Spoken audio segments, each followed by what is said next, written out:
This message specifically goes to Africans living in the diaspora.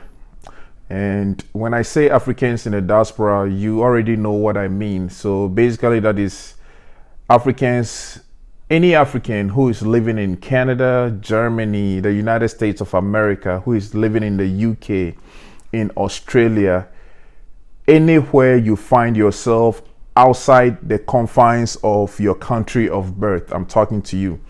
I'm speaking to all Africans in the diaspora.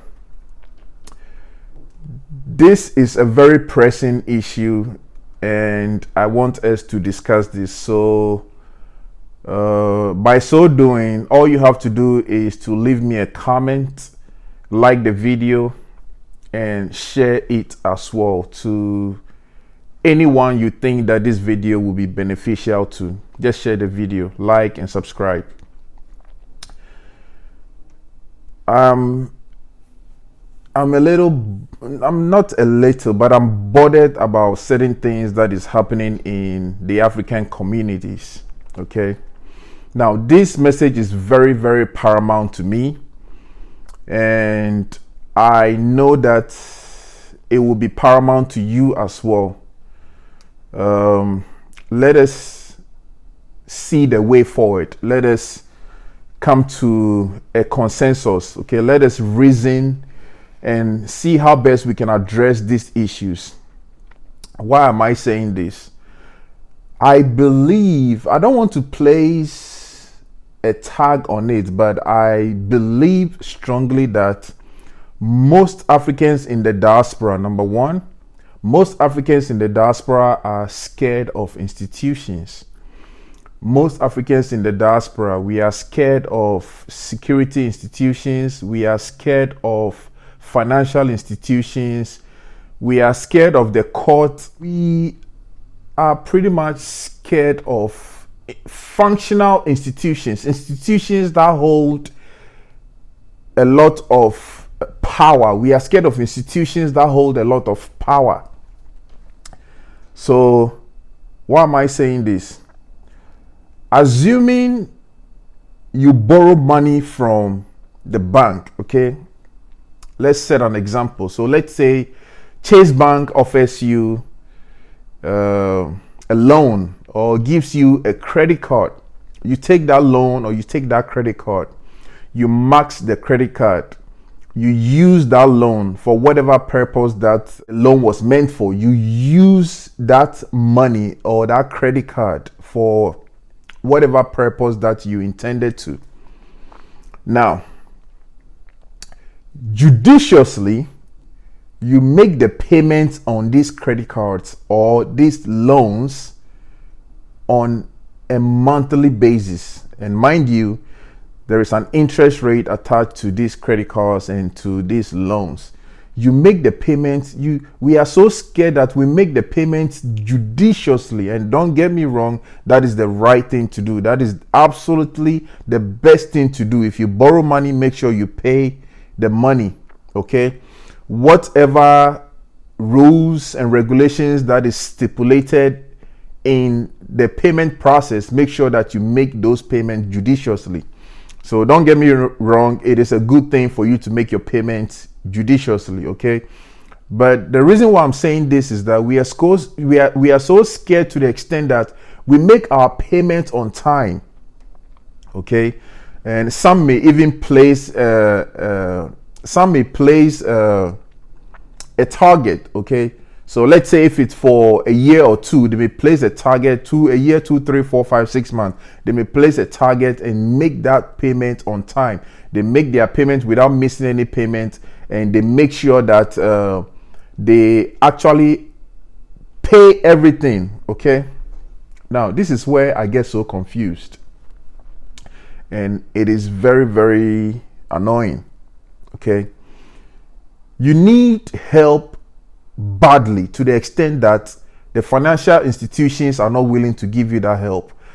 The credit card companies are not willing to give you that help. So you resort to friends and families, and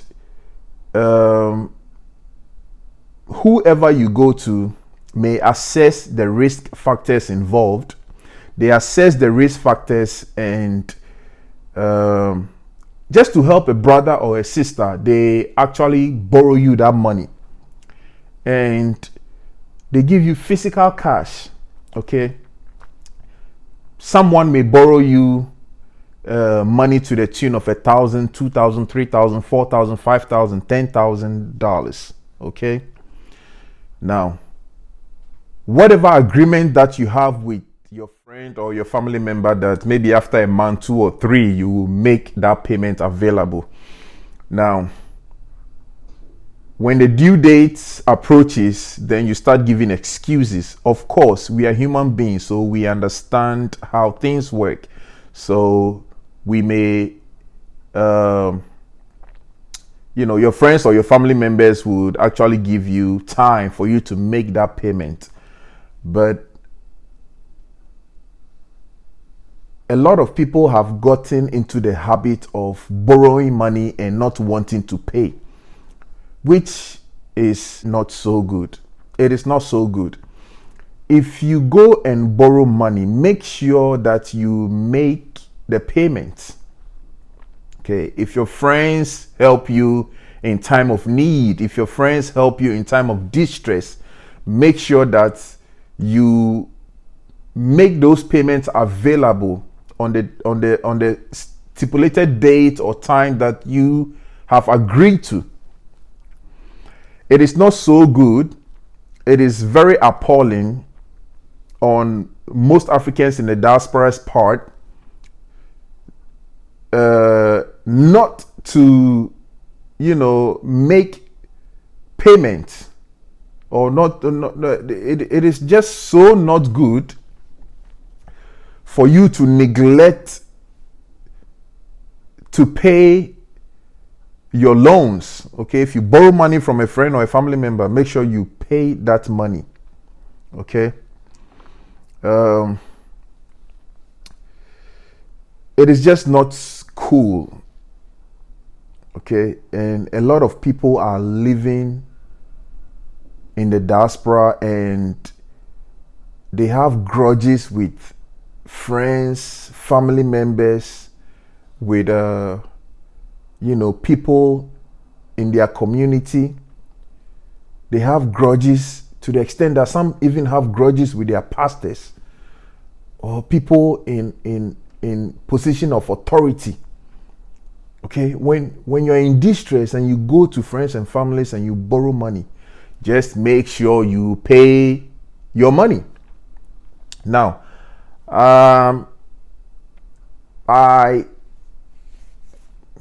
it was very, very tough for me to come up to, speak to you about this, because a lot of people will take it on a negative note. But truth must be told. Now, I would say I'm lucky.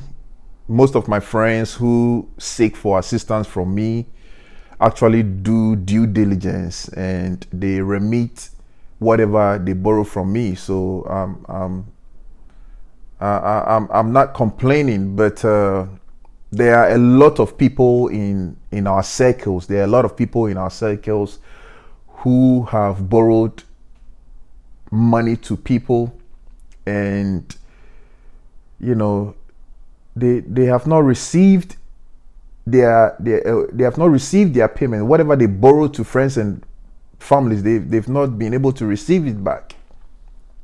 Okay, mind you, it is not that those that you went to borrow money from have the money in excess. Okay, it is out of a need. It is out of compassion. It is out of helping a friend or a family member in need, that your friend or your family member actually borrowed you that money. So let us do due diligence before we borrow money to friends and families. Okay, the same way and manner in which the banks do due diligence, they actually check your credit and do, whatever checks that they have to check before borrowing you money. Let us also do due diligence before borrowing money to friends and family members. So let's say if Kwame wants to borrow some money from me, I have to do due diligence by asking about Kwame. Okay, I have to know if he's actually who he says he is before I lend him that money. It is very sad, but we have to do better. We so have to do better. Okay, let us not live with grudges. And mind you, it is not that people cannot take you to court, but in actual sense, it is not in our culture. It is not something that we've been trained with or we grew up with. Okay, so we may resort to other we may actually resort to other means, like talking to respectable people in our society, like counselors or pastors or whoever. We may resort to talking to them, or we may resort to talking to close friends and families to see if they can actually help you talk to whoever is owing you. Okay, it is not that those who borrow money to friends and families, it is not that they cannot go and sue people in the courts, etc. But a lot of the time it is I don't know, but it is just not cool. It is of no use for me to go and sue you in court that you borrowed money from me, so pay me that money. When you were in dire need and you approached me, I saw every reason to help you. And if I help you, do also see every reason to pay me back. And I'm not even asking for interest on whatever I borrowed you. Just pay me back what I gave you. It's as simple as that. So send this message out there to family, friends. Let us do better in our communities, okay? Let us do better in our communities. Obo busia chia. Never doga jagba na he ega. Ke we afashika bomodin no pay. Bomodin no pay. Oko bobusia. Bomodia ne chia busiano. Bomodia ne chia. Let us do better, okay? Let us not hold grudges. It is a very small circle that we live in, so let us not hold grudges. I'll see you in my next video, but do well to send this message out there to family, friends. I know there's going to be a lot of comments in the comment section, so I so much like engaging people in the comment section, so just leave me a comment and I will respond to your comments. I'll see you in my next video. It is adieu for now.